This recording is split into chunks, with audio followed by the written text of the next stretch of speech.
पाकिस्तान के एक देहाती इलाके दारापुर के पुराने गांव में लोग एक भूत की कहानी नस्लों से सुनाते आ रहे थे।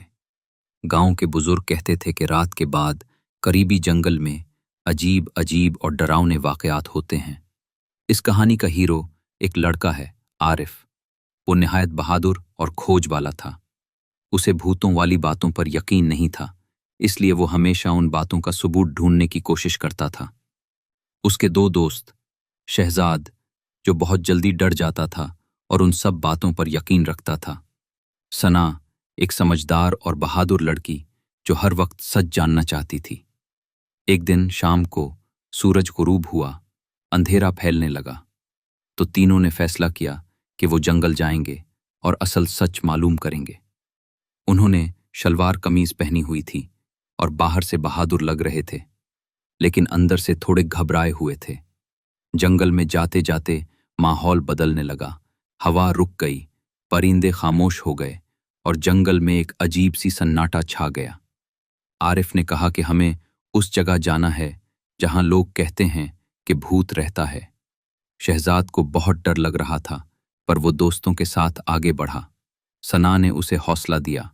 अचानक एक ठंडी हवा चली, दरख्तों के पत्ते जोर से हिलने लगे। एक अजीब सी आवाज आई, जैसे कोई कह रहा हो, तुम्हें यहां नहीं आना चाहिए था। तीनों एकदम रुक गए। आरिफ ने कहा, यह सिर्फ हवा है, लेकिन उसकी आवाज हल्की और थरथरा रही थी। तभी सामने एक धुंधली सी शक्ल नमूदार हुई, एक भूत जो फटी पुरानी शलवार कमीज में था। सना ने डरते हुए पूछा, तुम कौन हो? भूत ने कहा, मैं कामिल हूं। मैं एक देहाती था। मेरे साथ बहुत जुल्म हुआ। जब तक मुझे इंसाफ नहीं मिलता, मैं इन जंगलों में कैद हूं। कामिल ने अपनी पुरानी कहानी सुनाई। किसी ने उसे धोखा दिया, उसकी मोहब्बत छीन ली और वो इंतकाम लेते लेते खुद भूत बन गया। ये कहानी सुनकर शहजाद को बहुत अजीब लगा, जैसे वो उस दुख को महसूस कर रहा हो। जब कामिल ने अपनी बात पूरी की तो उसकी शक्ल हल्की होती गई। लग रहा था कि वो सुकून चाहता है।